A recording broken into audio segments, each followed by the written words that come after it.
네,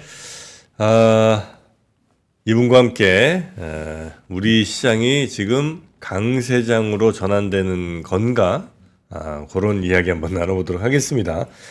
프리즘 투자자문의 홍춘욱 대표님 오랜만에 뵙습니다. 어서 오십시오. 네, 정프로님 오래간만이에요. 네. 자, 우리 홍춘욱 대표님, 사실 우리 자산 시장을 가장 넓게 또 보시는 분 가운데 한 분이시죠. 일단 지금 우리 주식 시장은 지수로는 꽤 이제 올라온 거죠, 그죠? 그렇죠. 예. 그래서 요게 다시 이제 3천 가냐, 3천은 무슨 3천이 한 2,800쯤에서 다시 내려오겠지, 이런 전망들이 이제 왔다 갔다 하는 것 같은데, 어떻게 보십니까? 상단을 그렇게 설정할 필요는 없을 것 같아요. 네네네. 왜 그러냐면 우리나라가 좋아서 장이 가는 장이 아니잖아요. 지금 가는 게? 네, 그러니까 세계 경제가 어떻게 보면 좀 좋아지는 거잖아요. 거기 따라가는 거예요? 그렇죠. 우리나라는 수출로 먹고 사는 나라니까. 네. 우리나라 이제 좀만 있으면 3월달 수출 통계가 이제 발표되겠지만, 네. 3월 수출도 나쁘지 않아 보이거든요. 이런 식으로 우리나라의 기업들의 수익성은 수출에 달려 있고, 수출이 좀 살아나는 그런 시기에는 투자할 때 좀 빨리 내리면 좀 곤란해질 때가 있잖아요. 그래서 저도 한국 시장에 대해서 그렇게 투자 비중을 많이 공고하진 않지만, 네. 투자를 하고 계시는 분 입장에서는 한국 시장이 이렇게 밸류에이션 매력으로 언제 투자하는 시기는 작년이었던 거고, 올해는 모멘텀을 보는 시기니까. 작년은 많이 떨어진 애들 사는 시장인 거고. 그렇죠. 작년 같은 해는 이제 전형적으로 네. 바이 더 딥, 그러니까 시장이 패닉에 빠질 때 용기를 갖고 수출주 사는 그런 시기였다고 볼 수 있겠고요. 네. 올해는 이제 그때 사놨던 수출주, 그리고 또 어닝이 좋아지고 있는 턴어라운드 하는 기업들 들고 네. 좀 마음은 불편해도 그냥 올해는 한 해 주식 들고 가야 되는 해지, 그렇게 단타 치기는 올해는 오히려 단타의 리스크가 되게 크다, 이렇게 보는 거죠. 근데 작년이야말로 상반기는 배터리로, 하반기는 AI로 달린 장 아닙니까? 그렇죠. 근데 작년 10월 17일 잊을 수 없는데, 10월 17일? 예, 그때 미국 금리 5% 넘었다. 예, 그래서 요 차트 한 번만 잠깐 보여주시면 감사하겠는데, 네네. 나오면 그냥 예, 잘 나오네요. 보시는 것처럼 미국의 국채 금리가 저 빨간 선인데, 저놈이 이제 그때 여기 보시면 지나가 버렸나요? 여기. 예, 작년에 그때 금리 급등할 때가 이제 2022년, 23년에 급등할 때 저 파란 선이 크게 조정받는 게 보이는데요. 네. 저 파란 선이 이제 저게 뭐냐 하면 바로 미국의 성장주들과 가치주의 상대 강도, 그러니까 저 파란 선이 올라가면 다우 지수 대비해서 나스닥이 좋다, 이렇게 생각하시면 됩니다. 한마디로 말해서 금리 올라갈 때는 우리나라는 일단 안 되는 거고, 네. 미국에서도 특히 나스닥 안 된다. 나스닥 안 되는 시기인 거죠. 그래서 지난 여름에 그렇게 좋았던 2차 전지 연말에 그렇게 무너지게 된 게 우리나라 시장에서의 내부에서의 어떤 수급 문제도 분명히 있었죠. 네. 그거는 맞지만 사실은 외부 충격, 미국 금리가 5%까지 올라가니까 이제 다 도망간 거예요. 글로벌하게 투자자들이 다 도망가기 시작하니까 그때 우리가 그래서 2200까지 갔던 거고, 근데 이제 금리가 다시 내려가고 특히 미연준이 지난 주말에 선물을 주니까 네. 시장은 일단 또 금리가 내려가거나 또는 더 오르지 않을 거라는 기대가 있으면 성장주가 또 좋은데, 우리나라 성장주는 아까 이야기한 것처럼 수출주가 성장주니까 우리나라 내수 시장에서 성장을 보기 어려우니까, 네. 밸류 프로그램 일부 기업들 빼고는 없으니까 우리나라는 수출로 먹고 사는 나라, 수출주 간다 그러면 살 게 정해져 있는 거죠. 그래서 엔비디아 덕분에 삼성전자, SK 하이닉스 올랐지만, 네. 예, 그게 그 사람 말 때문에 오른 거다라는 꼭 있겠지만, 저는 수출 잘 되는 분위기가 조성될 때 대의 명분 있는 주식에 그냥 베팅한 거다, 이렇게 보여집니다. 네. 우리 수출하면 근데 뻔하게 느껴지잖아요. 이제 우리는 자동차 반도체, 조선, 그다음에 일부 바이오 쪽, 그 말고 건설기계 이런 것들 좀 있겠군요. 네, 우리나라의 수출 부문이 네. 사실 너무 많기 때문에 그런가요?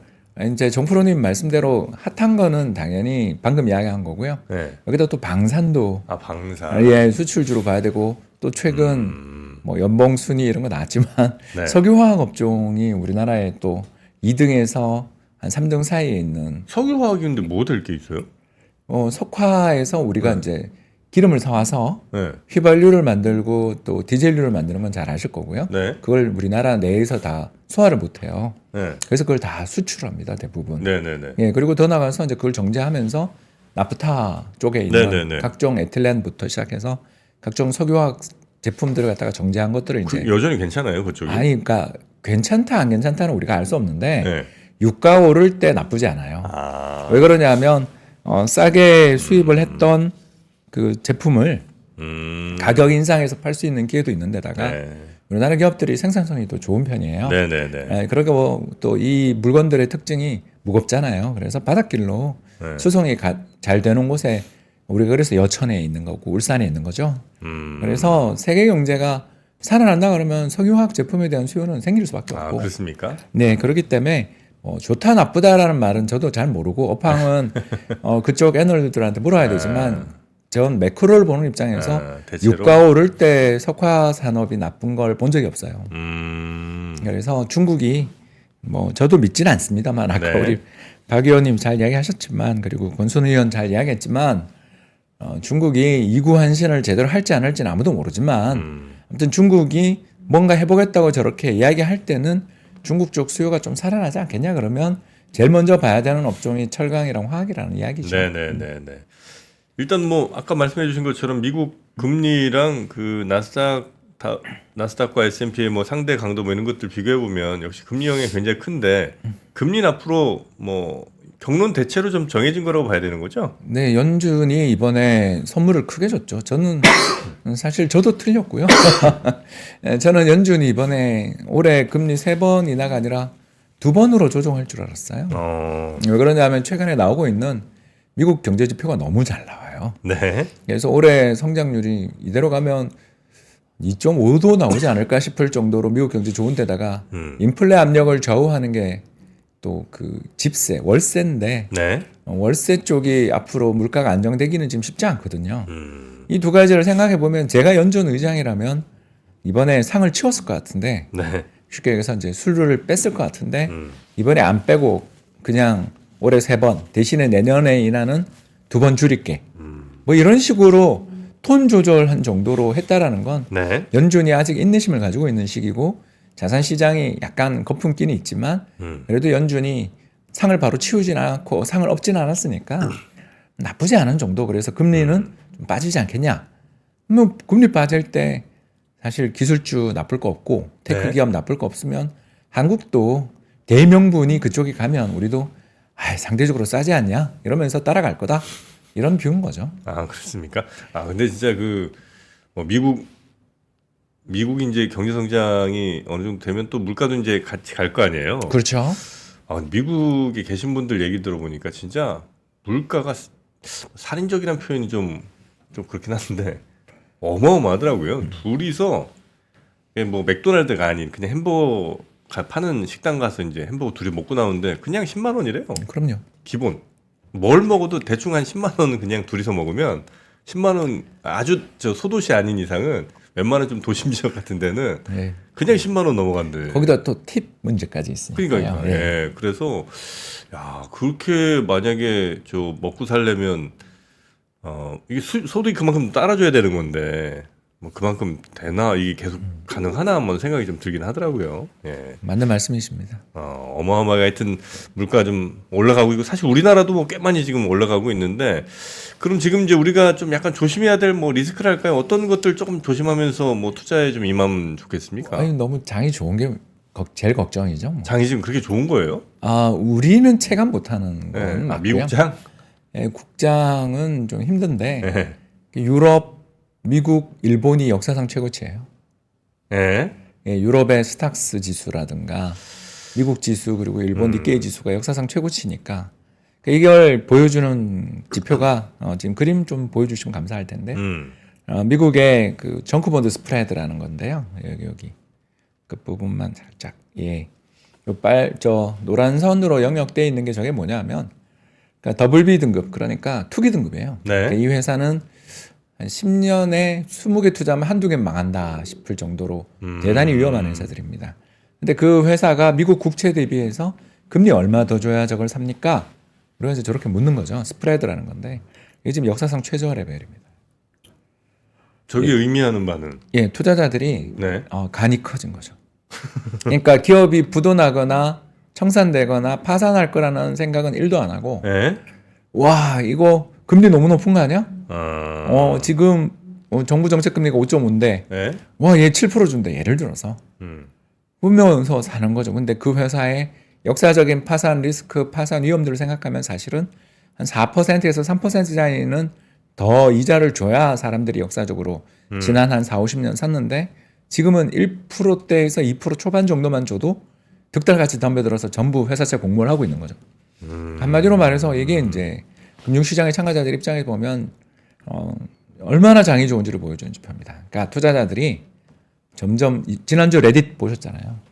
네. 그러니까 그 정도로 사실 뭐 그 회사가 뭐 그렇게 별반 대단한 게 있다고 그 폭등을 해야 되나 싶은데 시장의 참가자들이 이제 전부 다 돈을 끌고 겁 없이 산다. 겁 없이 사는 거죠. 이제 이 다음에 나오는 수순이 아까 이야기했던 IPO 버블이 이제 생기면 그때는 내려와야 되는 시장에서 이제 내려와야 되는 시기인데 아직은 이제 레딧 하나만 나왔으니까 IPO 버블이 왔다라고 말하기는 어렵지만 저게 더 빠지거나 역사적 최저 레벨인데도 저는 계속 깨고 내려간다. 네.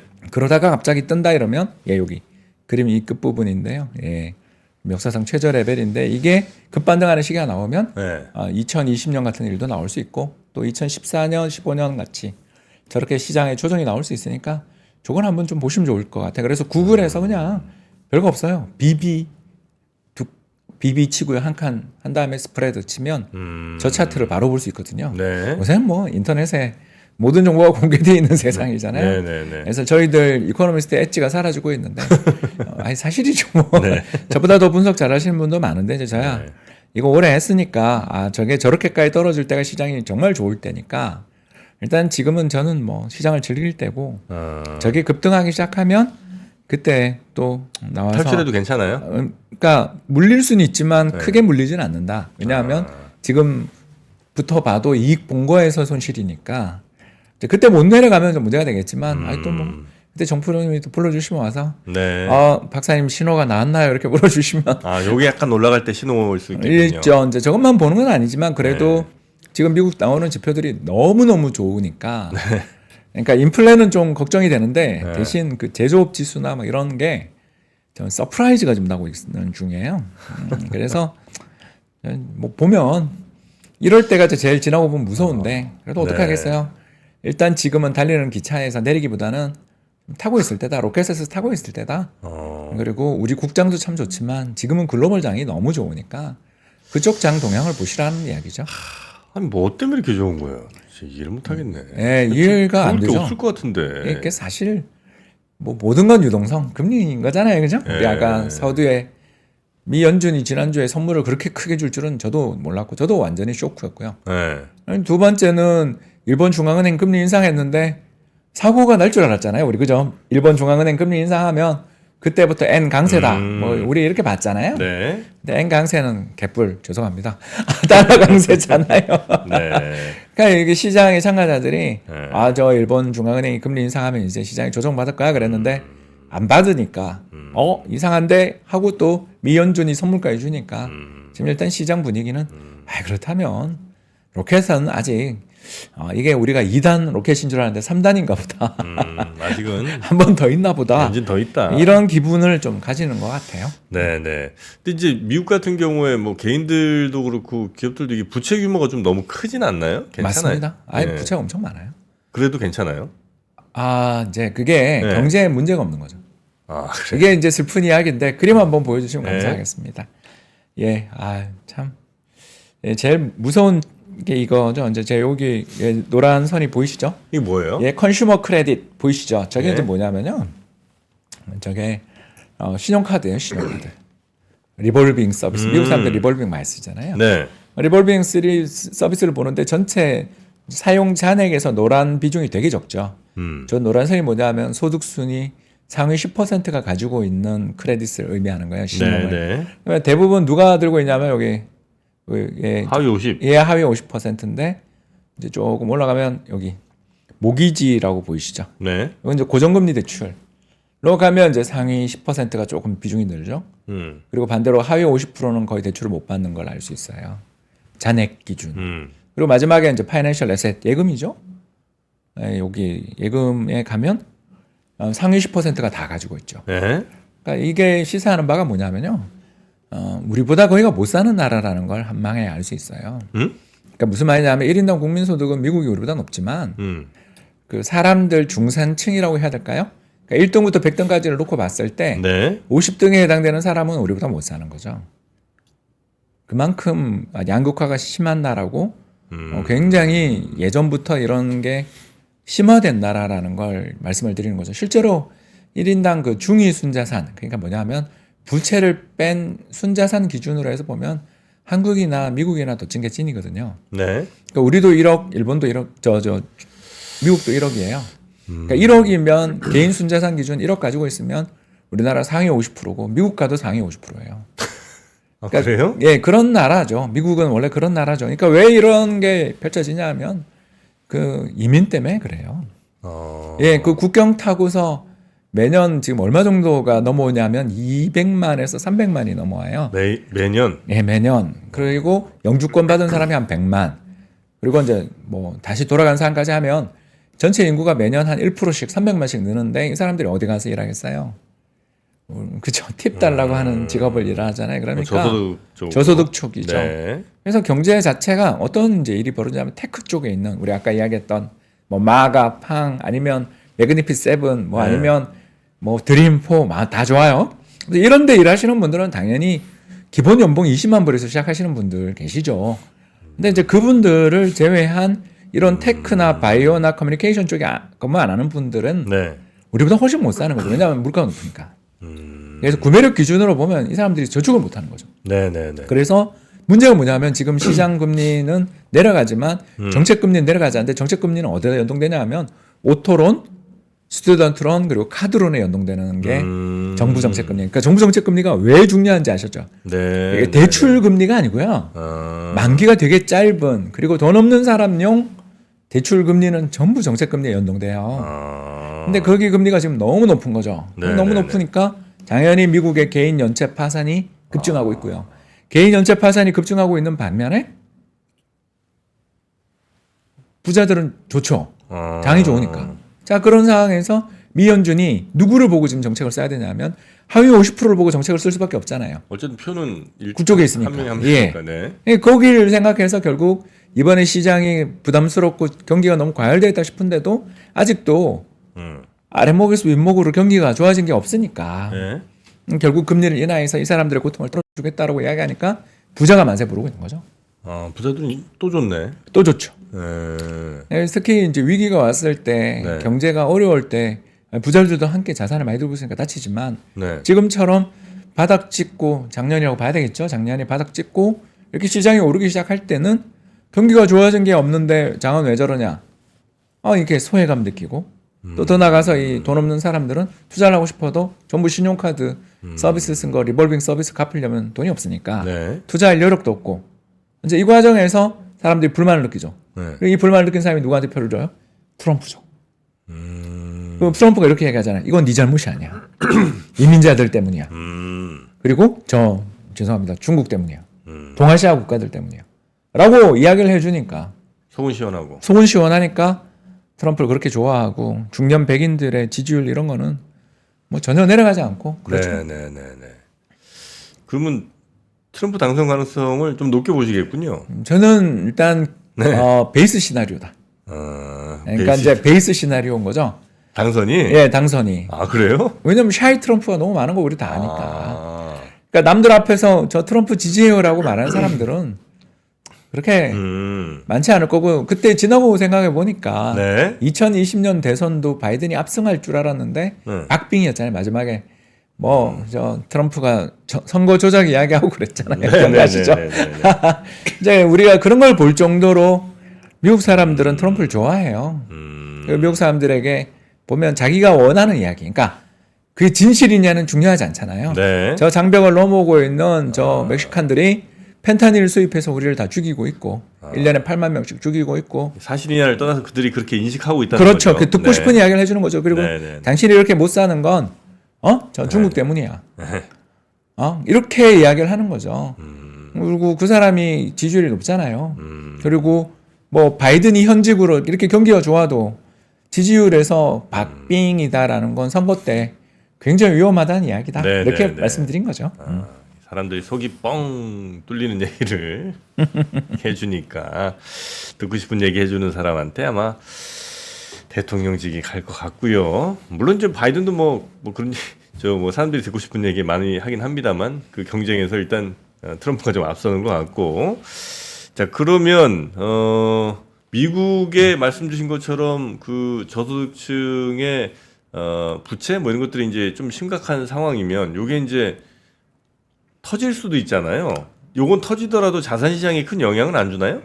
아니 꽤 주나요? 안 주죠. 안 줘요. 이분들이 터지는 거는 왜냐하면 아까 이야기했잖아요. 전체에서 인구는 50%지만 그분들이 보유한 자산은 크게 없어서 20%도 안 되고 10%도 안 될 거예요. 그래요. 근데 이제 주식시장, 자산시장에서 우리 알잖아요. 큰 손이 중요하지. 특히 또 개미들은 분산돼 있을 때 힘이 없잖아요. 그래서 뭐 이제 레딧 주가가 오른 걸 수도 있는데 아무튼 그 개미들의 마음들을 들어주는 그런 회사들이 주가는 오를 수 있을지 모르지만 과연 큰 손을 이길 수 있겠는가. 특히 지금 미국 시장의 큰 손이 누구냐 하면 전 세계 연기금이잖아요. 예, 전 세계 연기금 뭐 한국이나 아니면 노르웨이 그리고 일본 국민연금 같은 데들이 미국 시장에 투자를 안 할 수가 없단 말입니다. 왜냐하면 그 돈을 편하게 그렇게 남의 눈치 보지 않고 굴릴 만한 큰 시장은 거기밖에 없으니까.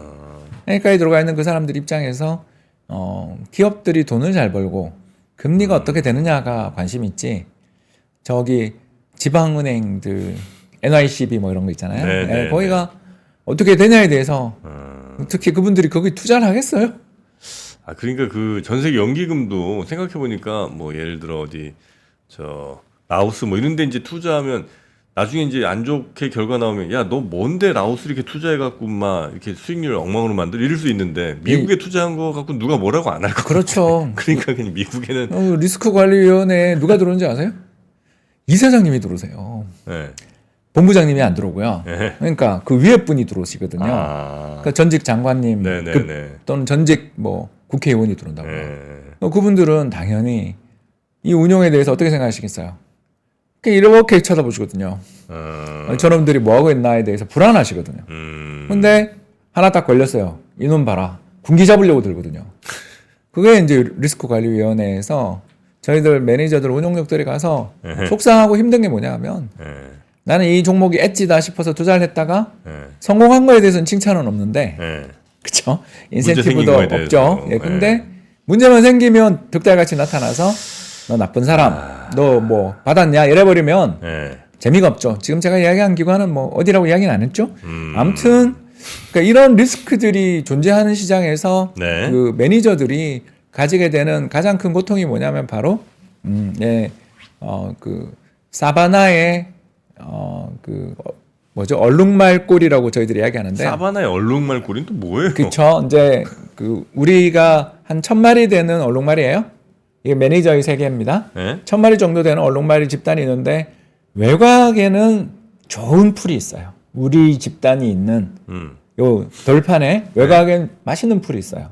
그 풀을 잘 먹으면 내가 성장할 수 있고 또 사랑하는 말과 결혼할 수도 있겠죠.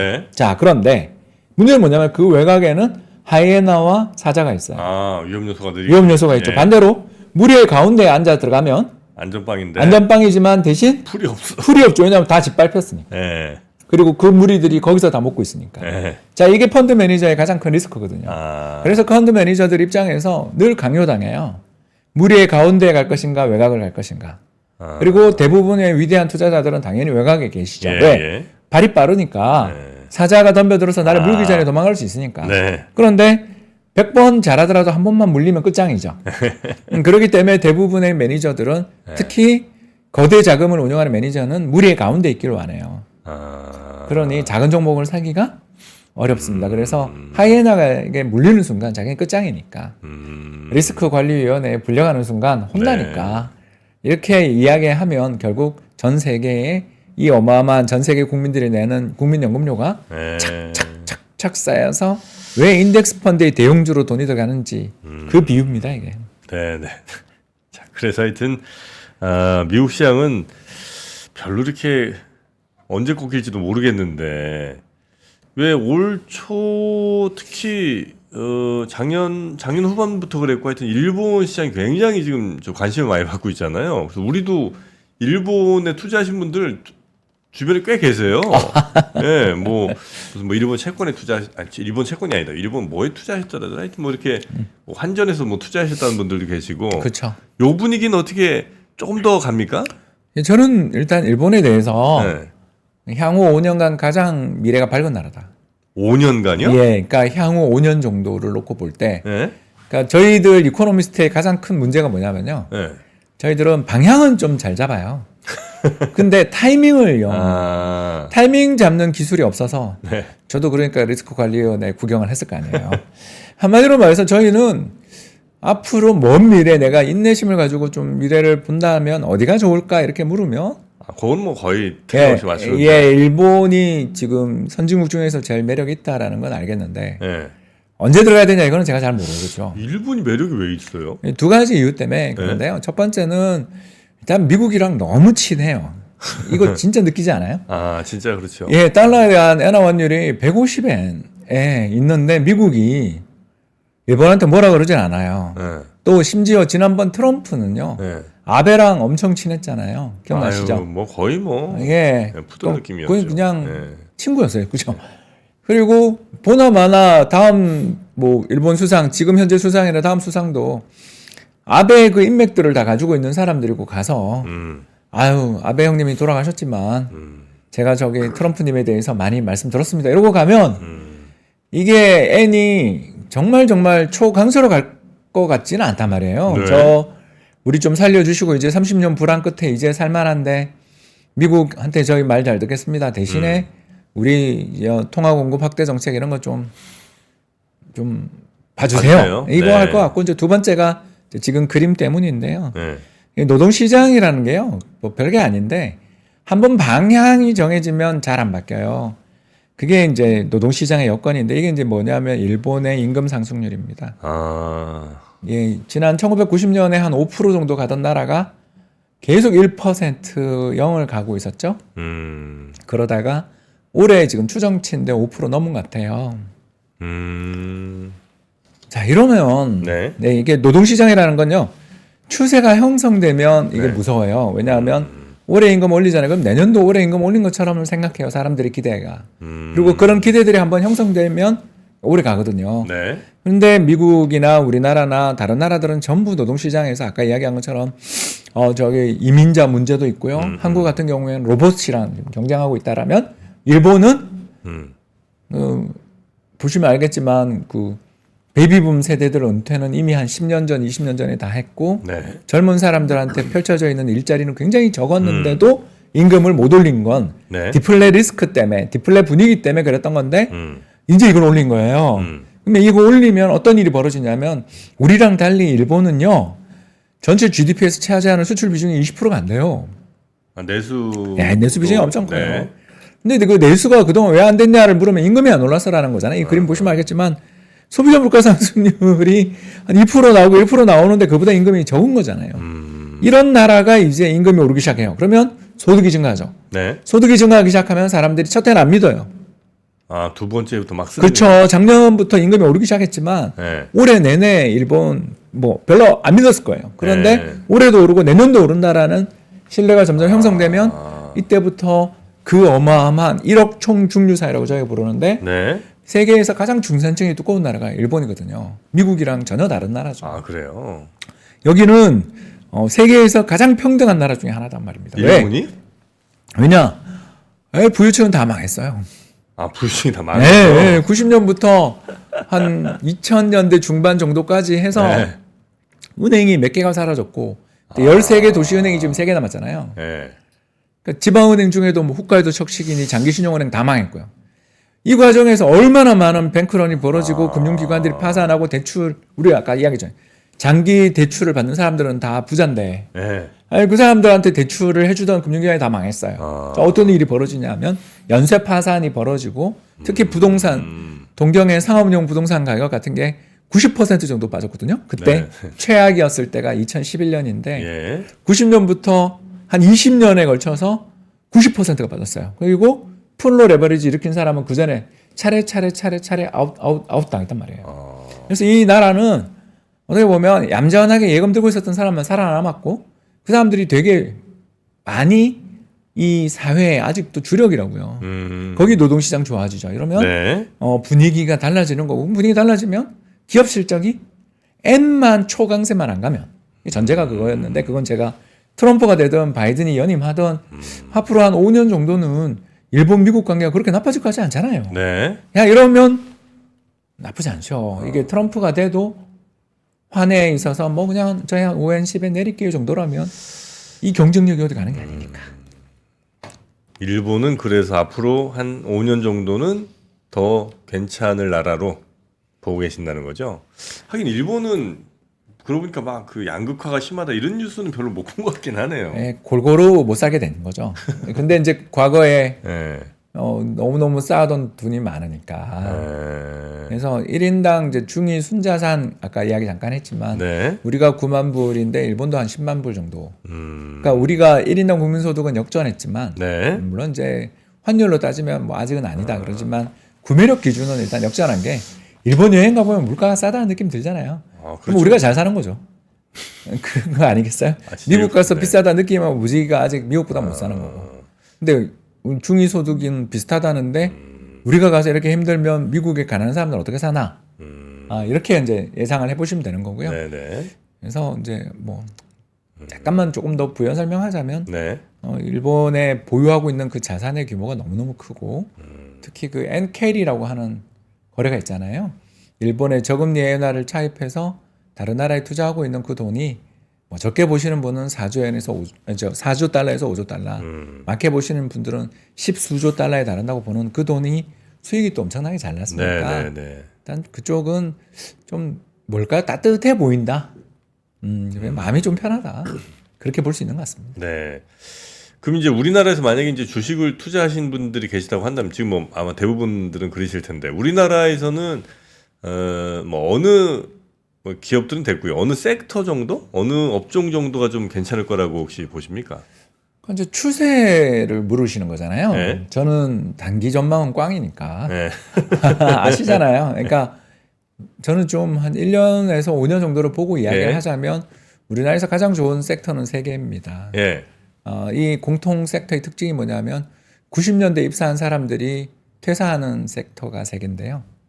이게 중요합니다. 90년대쯤 입사한 사람들이 퇴사하는 섹터? 예, 30년 됐죠. 그게 왜 중요한 거예요? 예, 바로 이 사람들이요. 저도 이제 일부 포함됐죠.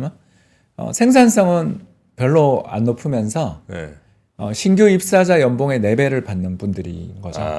왜냐하면 이게 이제 연공서열 때문에 예. 그렇습니다. 그래서 90년대 당시 인력 채용을 아주 강하게 주도했던 섹터가 3개 있습니다. 네. 그리고 그 3개 섹터는 전부 대기업 정규직들이었기 때문에 네. 지금까지 30년 동안 고용이 보장되다가 최근 급격하게 그분들의 고용이 감소되고 있는 산업이 3개 있습니다.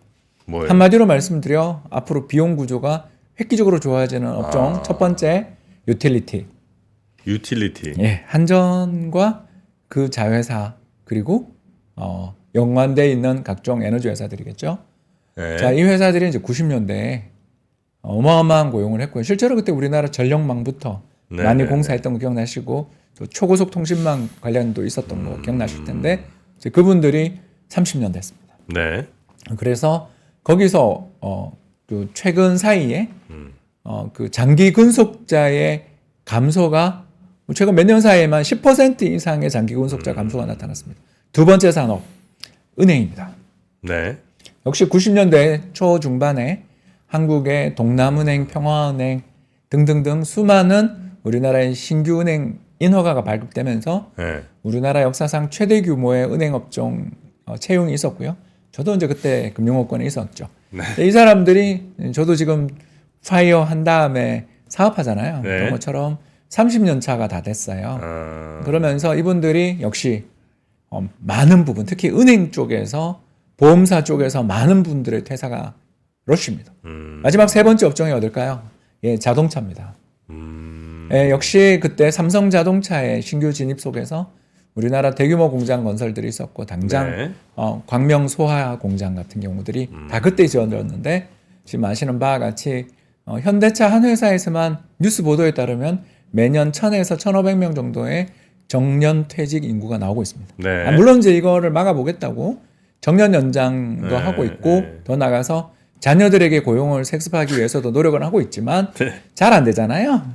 그리고 이번에 화성에 전기차 공장 지으신 거 알죠? 이게 우리나라에서 짓게 된 공장 30년 만에 지은 공장인데요. 신규 공장이 30년 만에 지어졌는데 그 30년 동안 그러면 생산 설비는 5배 정도 늘었거든요. 그럼 어디에다 공장을 지었냐면 해외에 지었어요.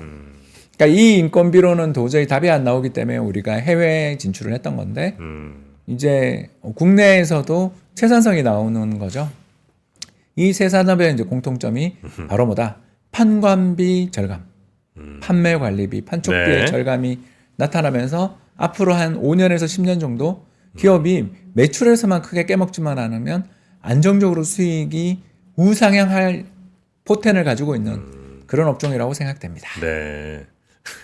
자녀 고용세습 얘기하시니까 왜 가끔 이제 그런 거 보잖아요.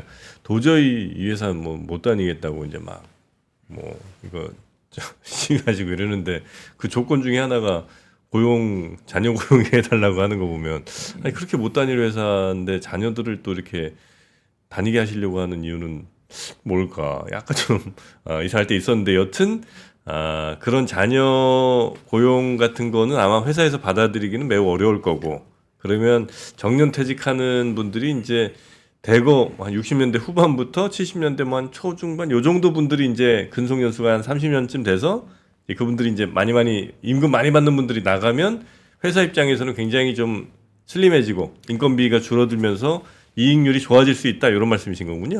또 경제도 좋아지죠. 거기에 경제도 좋아져요? 왜냐하면 그분들이 퇴직금 몇 억씩 갖고 나오셔서 뭐 하시겠어요?